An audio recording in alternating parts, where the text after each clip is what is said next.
Hello there, and welcome to another episode of the Gaming Forecast. Now, today's episode is a very, very special one for me mainly. This is the month of December. Oh my God! As you probably know already, because it's Christmas time, as you can see in the back right there. Anyways, this month was the Game Awards, which by now you're probably seeing this, it has already passed, but who cares about that? Time's a construct. Anyways, this episode is going to be different because we're going to be talking about the games that came out, and we're also going to be talking about some of the awards that were won at the Game Awards and basically what happened in my opinion on the Game Awards. So let's just get started here. The first game on this list was a highly anticipated game, which was the Callisto Protocol, and it was basically I guess you could call it a remake of Dead Space, just Dead Space.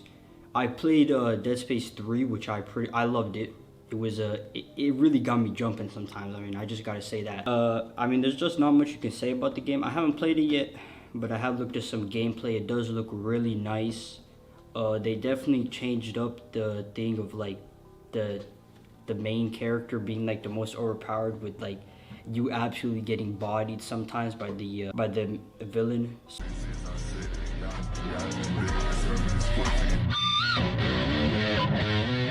So it's really interesting to see. Now the next game on this list is Need for Speed Unbound. Now, okay? I know this game came out November 29th, right? But hear me out. The original release date was supposed to be December 1st, December 3rd, something like that. Anyways, the original release date was supposed to be in December. So I'm gonna count it anyways because why not? And it's just Need for Speed. I played basically every Need for Speed there is, excluding the ones that were probably on PS1, because I wasn't that much of a racing player when I had my PS1, but I did play a bunch of games on that. I played basically every Need for Speed there is, except for the PS1 ones, obviously. Need for Speed Heat, I beat in. I'm actually I don't even know, man. I'm like a speed runner when it comes to these Need for Speed games. Because for Need for Speed Heat, I basically beat the game within I think I beat it within a week. No, that's a lie. I beat it within 5 days. So that's pretty, I would say that's pretty quick for Need for Speed. But Need for Speed doesn't really have that long of a campaign either. So, it's not like I was speed running. Oh, yes! Anyways, the fourth game on this list is Hello Neighbor 2. Now, this is the second game in the installment. Hello Neighbor 1 was obviously, you've seen it before, man. Every YouTuber was playing it. Everybody. And now that Hello Neighbor 2 has come out, there's probably going to be that reinsurgence in YouTubers just constantly just playing this game. I don't know much about it because I never played Hello Neighbor. I haven't played the first one, and I'm probably not going to play the second one because I don't know what it is. I just don't like that game, so I'm not going to play it. Fifth game on this list is Samurai Maiden. You're basically, it's an anime game basically, where your goal is to slay the demon lord, and it's the classic adventure game of, you find friends, make bonds with them, and then you fight enemies. It's the formula that keeps working, the gift that keeps giving, I guess you could say, getting in Christmas spirit here. But it looks pretty good. I've actually seen the gameplay, and I actually might consider getting this one, just because. Now, the sixth game on this list is a game called Blacktail. Now, if you've ever heard of the folk tale of the Baba Yaga, which is a Slavic folklore, I'm pretty sure. It's basically you relive the tales of what that myth, the creation of that myth, and basically the person behind who Baba Yaga is supposed to be. And it's a very cool first-person adventure game, and very mysterious, where you just go around and you fight a bunch of these weird monster-looking things. So that's something. The next game, which I'm pretty sure a bunch of you have seen, especially if you're now I don't want to say this and look silly here, but if you're a Rick and Morty fan, you probably heard of this game, and the game's called High on Life. Now, I probably shouldn't say that. Anyway, it seems it's a really cool game. They break the fourth wall a lot, and it's also it's like a comedic relief type of game, you know, where you just play it and you get a couple laughs out of it, and you also just get to play the game and have fun. Now the next game on this list, which I'm pretty sure if you're into like indie games or something like that, I'm pretty sure you have seen this game before. And this game is Choo Choo Charles. In this game, you basically just manage a train and just kill this demon train, I guess you could say. Now the ninth game on this list is a game called Inscription. It's a card-based game. It's a very dark and mysterious card-based game where you're basically you place down these cards and they kind of like reanimate themselves, and it's a very cool, creepy game that I've seen Moist Critical play, and it looked pretty interesting. I'm not gonna get it because I'm not much of a card game type of guy, but you know, seems pretty cool. The 10th game on this list is Chained Echoes. It's a 16-bit style RPG. It's just the same thing as before. It follows a group of heroes just exploring a land, slaying a bunch of different monsters and stuff like that. And yeah, it's just one of those type of adventure games, except it's a 16-bit style game, so that's interesting. Now for the second segment of this special edition of the Gaming Forecast, we're going to be talking about the Game Awards. So what I'm going to do here is I'm just going to go through all the winners and give my output on them. So to start off, Game of the Year, everybody knows, was Elden Ring. The best game direction was also Elden Ring. Best narrative was God of War Ragnarok. Best art direction was Elden Ring. Best score and music was God of War Ragnarok. Best audio design was God of War Ragnarok. Best performance was Christopher Judge. Everybody knows the GOAT. The games for impact was As Dusk Falls. Best ongoing game is Final Fantasy, basically. The best indie game is Stray. The best mobile game is Marvel Snap. Best community support is Final Fantasy 14.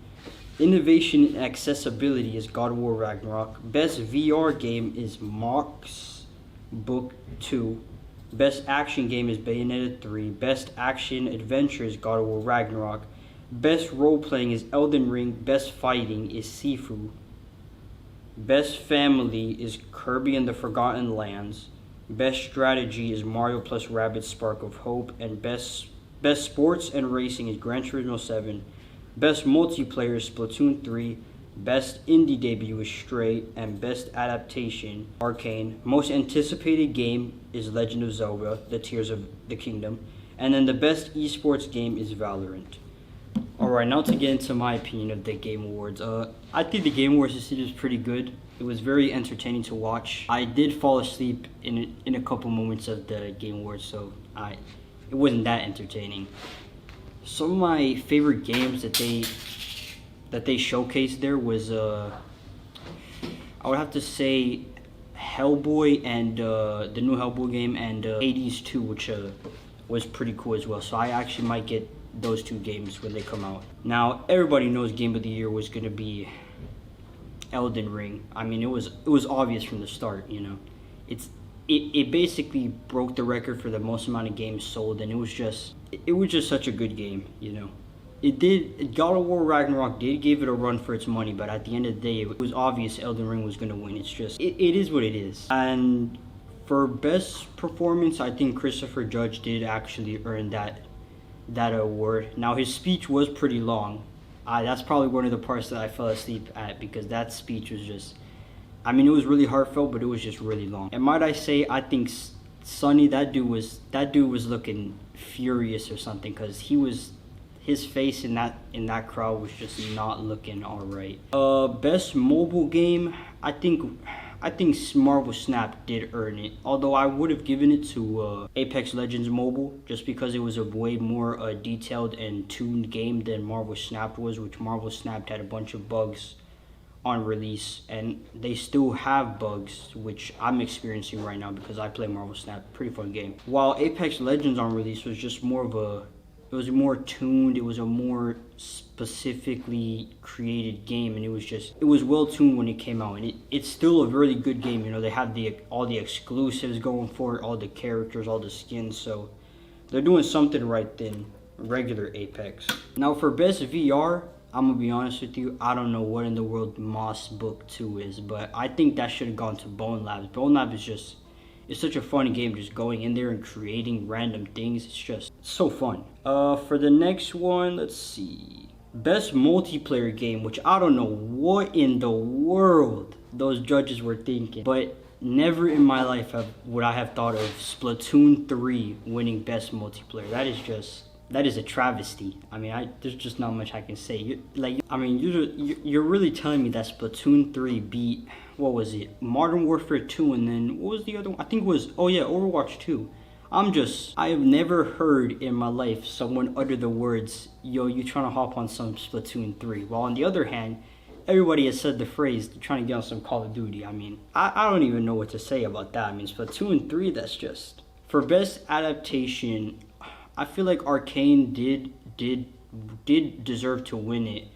But in my opinion, I would just have to give it to Cyberpunk Edgerunners. I mean, that was just such a good show. Now, when it came... I think the reason why Arcane could have beat is because... One, it was definitely the music and the acting and all that was definitely good, especially the music that came in Arcane over Cyberpunk. I feel like the story in Cyberpunk was maybe a little bit better than Arcane, but I don't want to say that and then just look like a complete fool here. But now for one of the most, I did not like this outcome for this category. It was just, best fighting, definitely. Sifu was robbed like 2 times in that game award. It got robbed from best action adventure. Oh no, it got robbed from best action game and best fighting game. Bayonetta 3 is good, man, but Sifu is just, that's a game where you just can't pass up on. And then best fighting, Multiverses is just, I don't think they should have won that, man. Multiverses was just, that game sucked. But Sifu, on the other hand, that was a masterpiece. It was one of those games where it was after years you finally get a difficult game to play, because all these games nowadays are just being made to be so easy to play, no skill required. But Sifu, it really challenged that, you needed some skill to play the game. But nope, it got absolutely snatched by Multiverses. So it is what it is. I still think Sifu should have won that by a long shot, but I am disgusted. You better talk to her before I do, because I'm hurt of feeling. Anyways, this has been a very opinion-based, this has been the Gaming Forecast, and I will catch you guys on the next one.